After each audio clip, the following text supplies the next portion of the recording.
हमारे ये महाराज जी जो आए हैं फ्लाइट बाबा, खूब भंडारा करते हैं, खूब खूब भंडारा।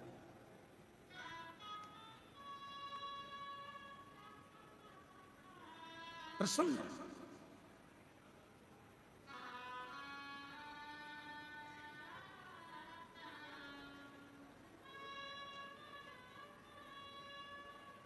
और तेरी कृपा का क्या है भरोसा, कब किस पर जरा सी हम पर जरा सी हम पर जिस पर भी हो गई तेरी कृपा करुणा वो भव पार हुआ, भव पार हुआ।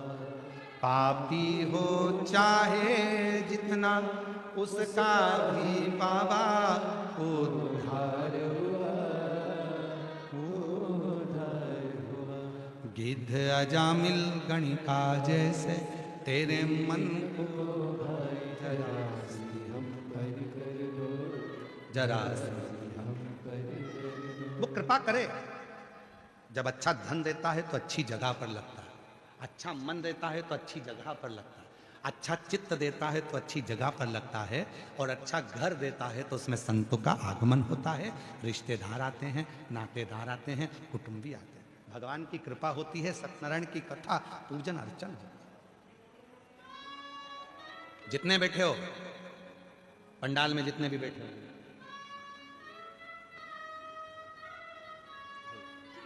श्री शिवाय नमस्ते। बेटी को साधुवाद दो। 10 साल बाद बेटा हुआ है और 15 साल बाद नौकरी लगी है। प्रणाम प्रणाम प्रणाम बाबा को प्रणाम करो।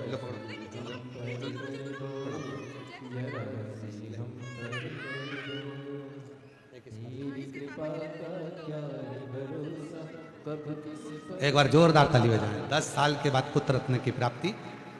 4 बार IVF करवा लिया तो भी संतान की प्राप्ति नहीं हुई। आखिरी में हिम्मत हार गई थी, तब कथा में जाकर बैठ गई, शिव का भजन किया, भक्ति करी और बाबा से प्रार्थना कर कर आज बाबा की कृपा से 15 साल बाद नौकरी भी लग गई। ये एक पत्र बड़ा विचित्र आया, अच्छा है। पत्र बहुत सारे हैं पर अभी इतने पढ़े नहीं हैं। मेरा नाम लक्ष्मी मित्तल है, रिकेश जी मित्तल, निवासी हिंडौन, जिला करौली, राजस्थान से आई हूं। मैं शोभा देवी बच्चों की नानी हूं। कथा में, पंडाल में कथा सुनने का जो फल होता है उसका मैं गुरुदेव। मेरी 2 बेटा और 2 बेटियां हैं। बड़ी बेटी जयपुर में रहती है, उसका नाम निशा है। उसका पूरा परिवार कोरोना काल में आपकी कथा पर सुनता रहा और मेरे पति भी कथा में जुड़ गए। हम आपकी कथा टीवी पर सुनने लगे। मेरी छोटी बेटी लक्ष्मी मित्तल, जिसको 8 साल से संतान का सुख नहीं है, गुरुदेव सभी जगह दिखाकर हार गए बाबा। तब मेरी बड़ी बेटी ने, निशा ने, मम्मी आप इस छोटी बहन को बाबा के पंडाल में बिठाकर कथा सुनवा। तब आपकी कथा अलवर में होने वाली थी। मैं अपनी छोटी बेटी को लेकर अलवर चली गई, कथा के पंडाल में पहुंच गई। मेरी बेटी ने कथा के पंडाल में बैठकर 7 दिवस की कथा सुनी। बाबा भोलेनाथ जी की ऐसी कृपा हुई गुरुदेव, डॉक्टर तो मना करे संतान का, पर बाबा की कृपा से 5 नवंबर 2025 को मेरी बेटी के गर्भ से कई सालों के बाद बच्चे का जन्म हुआ। मैं बाबा को यहाँ प्रणाम करने के लिए आई। एक लाइन कितनी अच्छी लिखी है वो देखो पहले आप सब पढ़ना। बाबा मैं छाती ठोक कर कहती हूं कि कथा पंडाल में कोई साधारण नहीं है, यहां पर जो मांगोगे सब कुछ मिलता है। मेरा विश्वास और पूरा भरोसा है, बाबा खाली नहीं भेजता है। ये शिव तत्व। मुझे एक नहीं, बाबा की कृपा से 2 बच्चे हुए। एक जुड़वा बच्चों ने जन्म लिया, लड़की श्री और लड़का शिवाय। मैंने अपने बच्चों का नाम रखा है, दोनों का फोटो लगा रही हूं। दोनों का फोटो LED पर आप लोग देख सकते, दोनों का फोटो। एक बेटी का नाम श्री और बेटे का नाम शिवाय रखा, दोनों। एक विश्वास किसको करता है, भरोसा किसको करता है। फिर निवेदन करूं, यह केवल शिवपुराण की कथा नहीं है, यहां महसूस किया जाता है। यहां बैठकर आप कथा सुनोगे। और मेरा जयपुर वासियों से निवेदन है, जो दिन में कथा में नहीं आ सकते वो रात को पंडाल में आकर एक बार प्रणाम कर कर जाना। बाबा के इस पंडाल का नजारा देखकर जाना, दर्शन कर कर जाना, यहाँ की मिट्टी को अपने हृदय से लगा कर जाना। शिव भक्ति किसको कहते हैं? यहाँ में रात भर सोते हैं, शिव का नाम लेते हैं, उसके आश्रित होकर आते हैं। आश्रित। एक किसी यूट्यूबर ने एक बहुत अच्छा यूट्यूब पर एक वीडियो डाला है किसी बहन का, हम उसका नाम तो नहीं जानते, पर यहाँ की कोई जयपुर और मानसरोवर उस यूट्यूब पर लिखा था, जयपुर मानसरोवर, और किसी ने एक वीडियो बनाया था। तो एक महिला कोई आई हुई है, तो उससे चश्मा लगाई हुई है, हमको हमारे सीहोर से आशीष जी बताए हैं। तो महिला चश्मा लगाई है, तो उससे पूछा कि आप अकेली आई हो? कहीं वो यूट्यूबर अगर बैठा हो तो आ सकता है, अगर वो यूट्यूबर जिसने वो वीडियो बनाई है और वो महिला जिसकी वीडियो बनी हो चश्मा पर नहीं हुई है, और वो भी आ सकती है, हम उसको भी बेलपत्र जरूर दें। तो वो आप अकेली आई हो? तो महिला का जवाब सुनिएगा उस यूट्यूब में। महिला कहती है अकेली नहीं आई, मेरे साथ शंकर जी, कंकर शंकर, जिसको मैं सीहोर से लेकर आई थी, वो मेरे साथ आए हैं। मैं कभी अकेली नहीं रहती, मेरा भोलेनाथ साथ रहता। कहीं अगर वो महिला बैठी हो तो आ सकती है, उसका यूट्यूब पर बहुत चला। और उस यूट्यूबर को भी धन्यवाद है जिसने हृदय की बात जनमानस तक भेजी कि कोई संसार में अकेला नहीं है, कोई संसार में अकेला नहीं।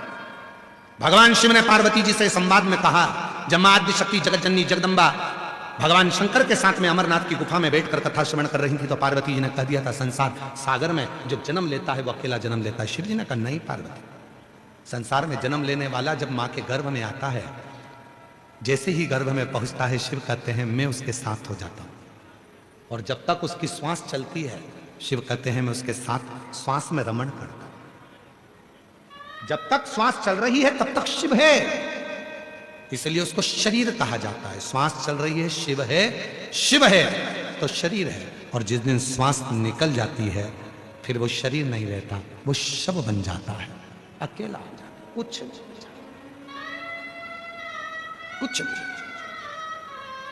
लोग कहते हैं कि हम अकेले, ना ना ना ना, शिव है, अकेले नहीं।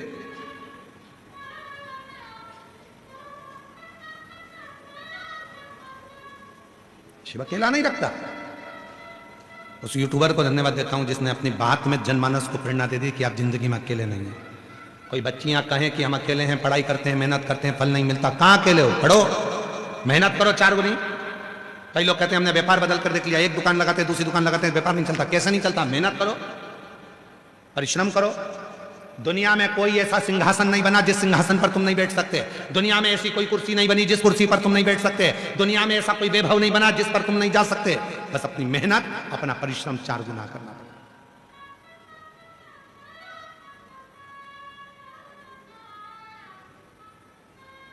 और हम तो बाबा के भरोसे चलते हैं, हम तो बाबा के भरोसे चलते हैं, डमरू वाले के भरोसे चलते हैं, काशी वाले के भरोसे चलते हैं, हम तो बाबा के भरोसे चलते हैं, हम तो बाबा के भरोसे चलते हैं। आप उसके आश्रित होकर देवराज शिव मंदिर में पहुंच गया। लोग कहते हैं धन बेकार होगा तो भंडारा करना, धन शुद्ध था तो भंडारा।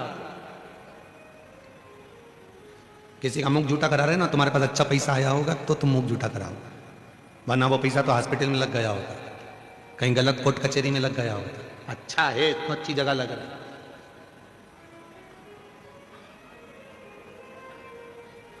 जयपुर में कथा हो रही है, जयपुर में कथा हो रही है, तैयारी कर ली, जाना है, सुनूंगी, कुछ भी हो जाए, कथा तो सुनूंगी, अब की बार तो नहीं छोड़ने वाला। और समिति ने व्यवस्था भी अच्छी करी। जयपुर परिवार सेवा ट्रस्ट ने खूब व्यवस्था करी, तो अब की बार तो कथा नहीं छोड़ूंगी। अब तुमने, उसने व्यवस्था करी, तुमने तैयारी भी कर ली, पर हो सकता है यहां तो सीधा सीधा नियम है, शादी में उसी को बुलाया जाता है जिसको रिटर्न गिफ्ट देकर भेजना पड़े।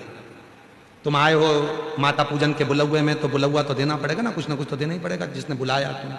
शादी में आए हो, बहन जी आई हैं तो उनको कपड़े देकर भेजना पड़ेगा। अब तुम सब मेरे भोले बाबा की बेटी हो, और जितने भी पुरुष आए हैं मेरे भोले बाबा के दामाद हैं, बेटी और दामाद आए हैं, तो जाओगे तो कुछ ना कुछ तो देकर भेजना ही पड़ेगा। तो शिव जी कथा में उसी को बुलाता है जिसकी झोली भरना होती है, वरना इतनी अड़चन ला देता है, इतनी अड़चन ला देता है कि तुम कथा में पहुंच भी नहीं सकते। जा रही थी, जाते जाते विचार करा बस अब थोड़ी देर में जाऊंगी, चाय माय पी के तैयार हुई, पीले कलर की साड़ी पहनी, पीले कलर का नेपकिन रुमाल लिया, और बस डेंटिंग पेंटिंग करके जो निकली, इतनी देर में फोन आया, मम्मी कहां हो? बस अभी ऑटो में बैठने वाली हूं, जल्दी आ जाओ, मौसी आई है। मौसी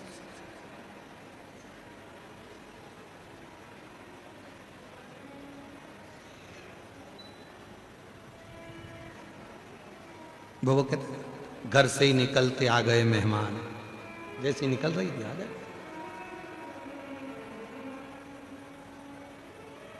और श्री शिवाय नमस्तुभ्यं, श्री शिवाय नमस्तुभ्यं, श्री शिवाय नमस्तुभ्यं, श्री शिवाय नमस्तुभ्यं। वो बुलाया है, देकर भेजेगा, बिना दिए नहीं भेज सकता। उसने बुलाया तो करुणा करेगा, दया करेगा, वरना बुलाता ही नहीं, अंदर प्रवेश ही नहीं देता, पास ही नहीं बुलाता। करुणा कर। चोरी का धन था, शरीर छूटने पर था, चोरी का धन लेकर तो वो और कहीं भी चले जाता, पर शिवजी के मंदिर क्यों गया? क्योंकि उसकी माता शंकर की साधना करती थी। एक लोटा जल जिसके घर से निकलकर शंकर के मंदिर तक गया है,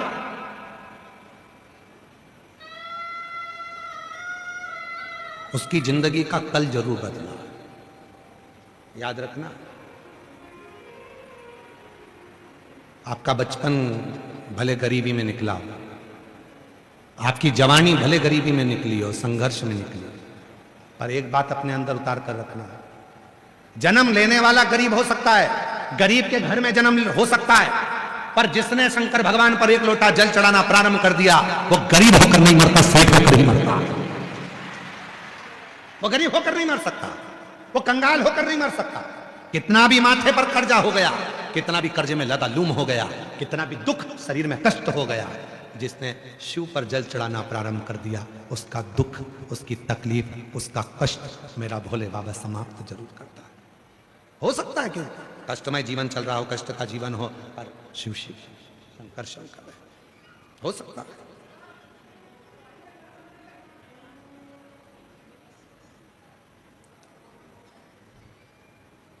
कष्टप्रद जीवन हो सकता है, पर जिसने जल चढ़ाना प्रारंभ करा, जिसने शिव पर जल चढ़ाना प्रारंभ करा, शिव ने उसकी किस्मत बनाना प्रारंभ कर दिया। इस कथा को हम अखंड शिव महापुराण के रूप में बांचना चाह रहे थे। अखंड अखंड सौभाग्यवती के भाव से, अखंड वैभव के भाव से, अखंड संपदा के भाव से। जैसे 3 चीजें हैं अखंडता में मानी जाती है, एक बेलपत्र, दूसरे नंबर पर अक्षत चावल का दाना, तीसरे नंबर पर शमी का पत्र, अखंडता में माना जाता है। याद रखना,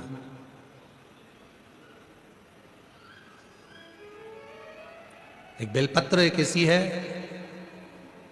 कि अगर भगवान शंकर के मंदिर में शिवजी पर शिवलिंग पर चढ़ाई जाती है, भले वो वहीं से उठाकर धोकर क्यों ना चढ़ाई गई, तुम 1 हफ्ते तक भी अगर मंदिर नहीं आए हो, और अगर एक बेलपत्र तुमने, मान लो आज तुमने एक बेलपत्र चढ़ा दी और घर गए, या रात को या दूसरे दिन तुम रजो धर्म से हो गए,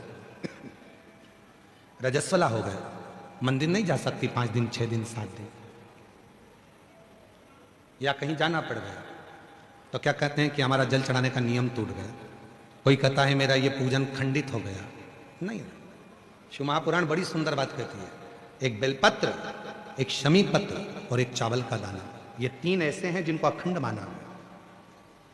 यदि आप रोज शिव जी के मंदिर में आप जल चढ़ाने का नियम रखा है और आपको मालूम पड़ा कि मेरा रजोधर्म इस तारीख को आने वाला रहता है, तो 2-3 दिन पहले से या तो शमी पत्र या चावल का एक दाना या बेलपत्र शिव को चढ़ाना प्रारंभ कर दिया करो। तो आप यदि 15 दिन भी मंदिर नहीं गए हो तो भी आपका जल अखंड निरंतर स्वीकृत किया जाता है, अखंड। भले तुमने 10 दिन 15 दिन उस जल को नहीं चढ़ाया, तुम 5 दिन 7 दिन नहीं जा सकी, मंदिर नहीं पहुंची, तुम मंदिर तक नहीं जा पाए, तुम कोई कार्य में लग गए, तुम नहीं पहुंचे, पर उस जल को अखंड काम में, अखंड। क्यों? एक बात आप लोगों ने पशुपति व्रत किसने करा? हाथ उठाओ जरा, किन किन ने करा? सारे पंडाल वाले। हाँ ठीक है, रखिए। पशुपति व्रत में एक बात कही जाती है, 3 चीजें हैं। एक है पाशुपत्य अस्त्र, दूसरे नंबर पर है पाशुपत्य योग, और तीसरे नंबर पर है पशुपति व्रत। 3 चीज। इसमें जो पशुपति व्रत होता है, इस व्रत में कथा में कहा जाता है कि आप लोग जब व्रत करो और 2 व्रत हो गए, या आपको बीच में कहीं जाना पड़ गया, या रजोधर्म आ गया, या कोई काम आ गया, आप शादी में चले गए, फंक्शन में चले गए, बीच में आपका जो 2-3 व्रत छूट गए, उसके बाद वापिस व्रत करोगे, तो कई लोग कहते हैं हमारा खंडित हो गया। नहीं नहीं, खंडित नहीं हुआ। पशुपति व्रत 5 व्रत होते हैं। बीच में अगर तुम कहीं चले भी गए, कोई फंक्शन में चले गए, बाहर चले गए, देश विदेश चले गए, कोई रजोधर्म में चले गए, तो आप उस व्रत को नहीं करते हो। पर वो व्रत भले तुमने नहीं करा, पर इसके पहले तुमने जो शंकर जी की पूजन करी थी, इसके पहले तुमने जो पशुपति व्रत करा था, पिछले सोमवार को जो तुमने पशुपति व्रत करा, उसमें जो बेलपत्री चढ़ाई, पिछले सोमवार को तुमने पशुपति व्रत करा, उसमें जो चावल का दाना चढ़ाया, पिछले सोमवार को जो तुमने पशुपति व्रत करा, उसमें भूल से भी तुमने अगर शमी पत्र या चावल का दाना या बेलपत्र कभी चढ़ाया है, तो वो व्रत तुम्हारे चाहे 15 सोमवार छूट गए, 5 सोमवार छूट गए, 3 सोमवार छूट गए, 4 सोमवार छूट गए, पर वो व्रत तुम्हारा अखंड कहलाता है। भले तुम उसको करो चाहे मत करो। फिर वापिस आते हो, वापिस आने के बाद फिर व्रत करते हो। अब तुम्हारा 3रे नंबर का व्रत है, फिर चालू हो जाता है, 4थे नंबर का व्रत फिर हो जाता है, फिर कहीं जाना पड़ गया, फिर एक व्रत रह गया, फिर वो मान्य होगा। तो वो खंडित नहीं होता, खंडित नहीं।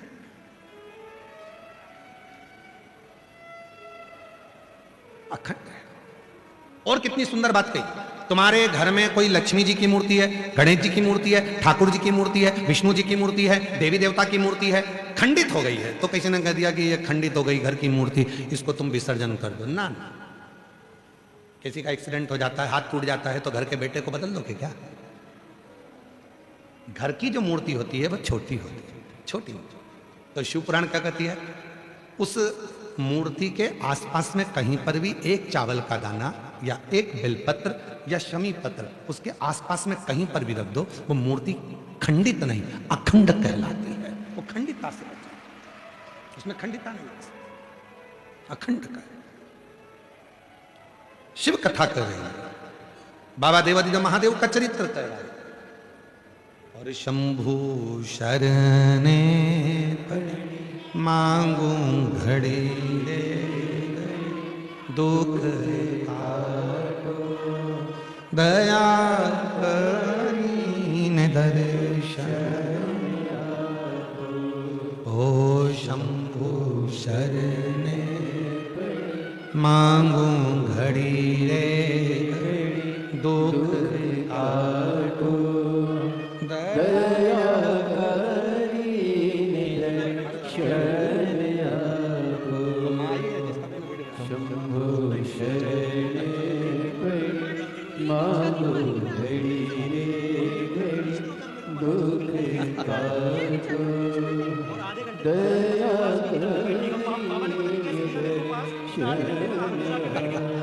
यही बेटे ने वो बेटा है यूट्यूबर जिसने एक वीडियो एक माँ की डाली थी। वो माँ तो अभी कथा में 4 नंबर पंडाल में बैठी है। तो अगर बैठी हो वो माँ जिसकी वीडियो डाली थी इस बेटे ने, तो वो भी आ सकती है। एक बार जोरदार ताली बजाओ इस बेटे के। भले यूट्यूबर है पर सनातन धर्म के प्रचार में लगा हुआ है। साधु का बहुत अच्छी मेहनत। शिव कथा कर रहे हैं, शिव महापुराण की कथा वर्णन कर रहे हैं, शिव तत्व कर रहे हैं, शंकर की कथा कर। देवराज शिव मंदिर में क्यों पहुंचा उसका तो मित्रों कैसी लगी आपको ये वीडियो? अगर अच्छी लगी तो वीडियो को शेयर कीजिएगा ज़्यादा से ज़्यादा और लाइक कीजिएगा, चैनल को सब्सक्राइब कीजिएगा क्योंकि आपको ऐसी वीडियो इस चैनल पर मिलती रहेगी। तो मिलते हैं नेक्स्ट वीडियो में, तब तक के लिए राधे राधे। जय श्री कृष्ण।